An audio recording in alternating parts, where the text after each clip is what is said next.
Assalamualaikum warahmatullahi. Tiga aset milik pemerintah Provinsi Sumatera Selatan yang sempat berpindah tangan akhirnya dikembalikan ke Kejaksaan Tinggi Sumsel. Aset tersebut tersebar di Palembang, Bandung, dan Yogyakarta dengan total nilai lebih dari 51 miliar rupiah.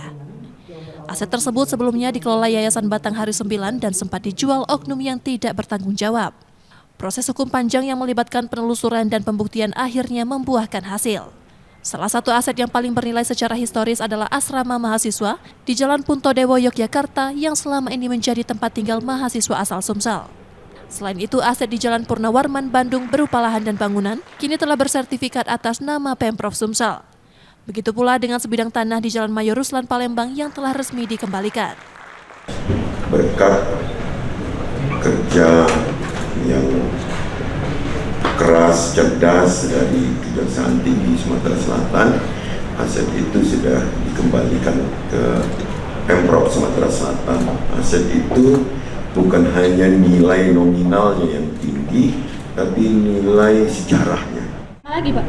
Ya, kemanfaatannya akan kita kelola kembali untuk kemanfaatan yang lebih luas. Jadi karena itu besar tanahnya yang mungkin sebagian untuk mahasiswa, sebagian mungkin untuk kepentingan lain yang bermanfaat bagi pemerintah provinsi.